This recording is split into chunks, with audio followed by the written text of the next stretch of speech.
Houjik thokliba irang asina maram oiraga Loumee singna thariba manam masingi potlam kaya Yonpham Leitabagi Awaba Mayoknariba asi Leingakna Thourang ama paikhattuna lounaba hotnabiyu haina Irabot Foundation Manipur President Kh Gopen Luwang na phongdorakli. Wafam asi Imphal East District ki manungda leiba Loumee singna thaba ningthamgi manam masing kaya Yonpham Leitabagi Awaba Mayoknariba asi kharada oirabasu safanaba Loumee miyamdagi manam masingi potlam sing Foundation asina leibaga mari leinana pangthokpa thoram amada mahakna phongdokhibani.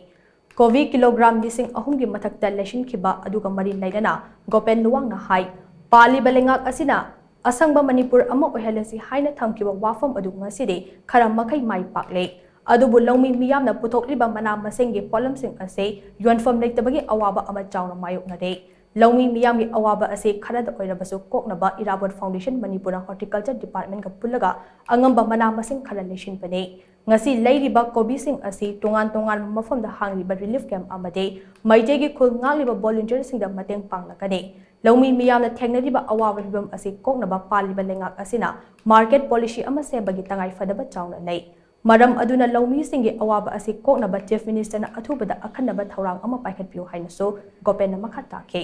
Irabot Foundation Manipur paikhatliba khongthang asigi matangda Sets Khelen kauba Loumee amana phongdorakpada foundation asina pirakpa maru marang sing ase thaduna mahai kharadi chaba phanglagani haina khalambade adu makpu Houjik thokliba irang asina maram oiraga pothok sing ase Yonpham Leitabagi Awaba mayoknade maram aduna Leingakki maikaidagi Loumee singna mayoknariba awaba ase koknaba akhanaba Thourang paikhatpiyu haina magna makhata ke Imphal East District ki Tiger Camp amasung taret khulda chingba mafamdagi leirakhiba kobi sing ado Biramangol College amasung kaivida hangba relief camp amade sajiwada leiba temporary shelter home da mateng pangbaga loinana nungshumda khul ngakliba volunteer singdasu piramkhe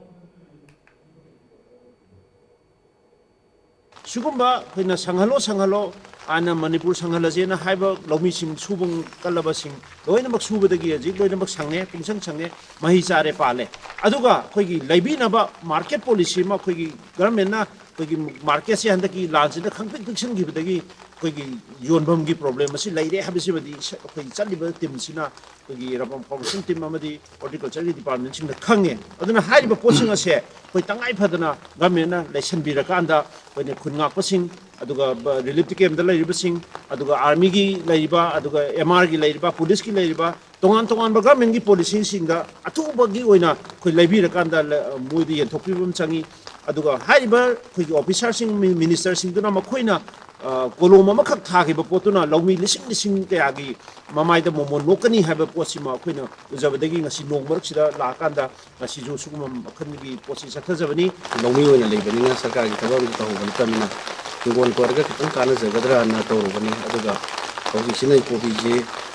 apa manga hari berjara, manga hari di bawah Loumee ni boleh tahu na, kau dah awaba sentuk lambi, suki mati awaba na malam berjaga, masih di makatan lebih riba, kau ji sarkar ki, mungkin itu kita ni yang kita ni ba, aduga mungkin apa macam mana lagi.